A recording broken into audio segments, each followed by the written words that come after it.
Son zamanlar cəmiyyətdə cinayət hadisələrinin sayının durmadan artdığını görürük.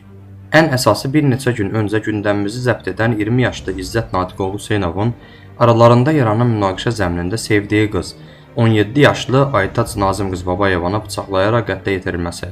Bu hadisədən bir gün sonra başqa bir sevgilinin qızı öldürməsi kimi halların olması çox acınacaqlıdır. Bu cür hadisələrin yaranma səbəbi nədir? Əgər ortada sevgi varsa sual yaranır. Sevgidə qətlə yetirmək varmı? Yaxşı, görəsən sevgi nədir? Nə üçün bu cür hallar cəmiyyətimizdə baş verir? Mövzu ilə bağlı Pozitiv Psixologiya Mərkəzinin rəhbəri, psixoloq Arzu Müzəffərova Lider Xəbər Az İnformasiya Agentliyinə açıqlama verib. Ümumiyyətlə bu mövzuda sırf münasibətlərə yer vermək istəyirəm.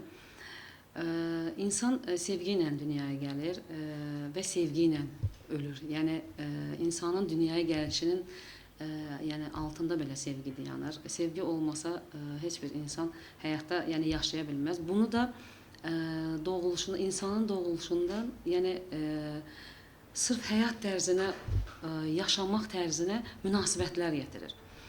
İlk öncə dünyaya gələn körpələrimizə əlbəttə ki, ana münasibəti, ata-ana münasibəti, evlada olan münasibət buradan qabarır. Bunun altında da sevgi dayanır. Sevgidən valideynlər övladlarına danlaya da bilirlər.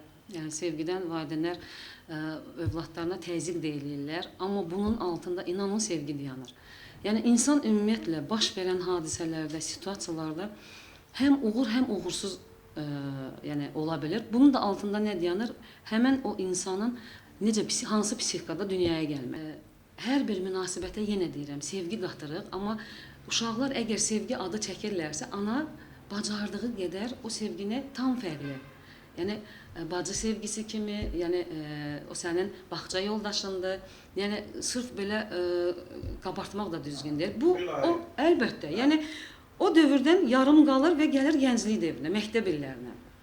Bax, sırf bu hadisələr məktəb illərindən başlayıb. Bir-birlərinə bağlılıq var, bir-birlərinə dostcasına, amma yetkinlik yaşına çatanda institut devri var. Ola bilər bir-birimizi anlamamaq və yaxud anlamaq ki, mən artıq evliliyə hazır deyiləm. Belə bir fikirlər qarşına tutur, ayrılıqlar meydana gəlir. Bu o demək deyil ki, burada sevgi var, qətl olan yerdə sevgi olmamalıdır. Bu hadisə evli də olsaydılar, əgər o psixika ilə yanaşırsa, o orada da yaşanacaqdır. Sevgi qəhrəmanlıq da daşıyır. Məsələn, Fərizə ilə İlhamın sevgisi, orada da qətl var. Burada amma tam fərqlidir. Burada mən sevgiyə... Bax, burada ən çox münasibətlər, mən sizə deyim.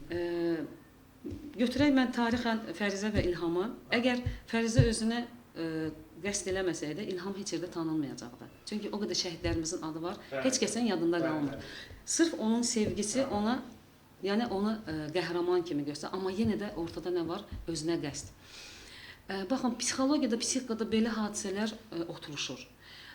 Bir də var ki, əl çatmayan sevgi. Bunun qabağında mən öz sevgimi göstərim, gedim ya özümü öldürüm, ya onu öldürüm, amma o halda hansı situasiyanı yaşayıb, nə baş verəcəyini kimsə deyə bilməz. Biz sadəcə nə deyə bilərik? Burada günahkar, səbəbkar axtarmırıq. İki gənclərin sadəcə olaraq münasibətlərin adını bilmək və o çərçivədə yanaşmaq. Həmən 2 gün, 3 gün, 1 il tanıdığımız insana sevgi deməməliyik. Mənim gənclərə tövsiyəm ancaq bu olar ki, hər nə həyatda baş verirsə, bu həmən adamların ikisinə aid olan hadisədir. Nə bunu görüb götürmək və yaxud tarixən eşidirik, qətillər, ölüm. Qətl də sevgi deyil. Mən nə demək istəyirəm? Hər kəs əslində bu gənclərə bunu ötürmək istəyirəm. Hər kəs öz psixikasına görə yanaşma tərzi var. Hər kəsin öz düşüncəsinə görə sevgisi var. Bunu nələrəsə, kimlərəsə oxşatmaq da lazım deyil, axtarmaq da lazım deyil. Sadəcə olaraq hər kəsin sevgidə, həyatda, yaşamda öz hekayəsi var. Səbuhi Vaqifoğlu, Abbas Əloğlu, Lider Xəbər Az, Bakı.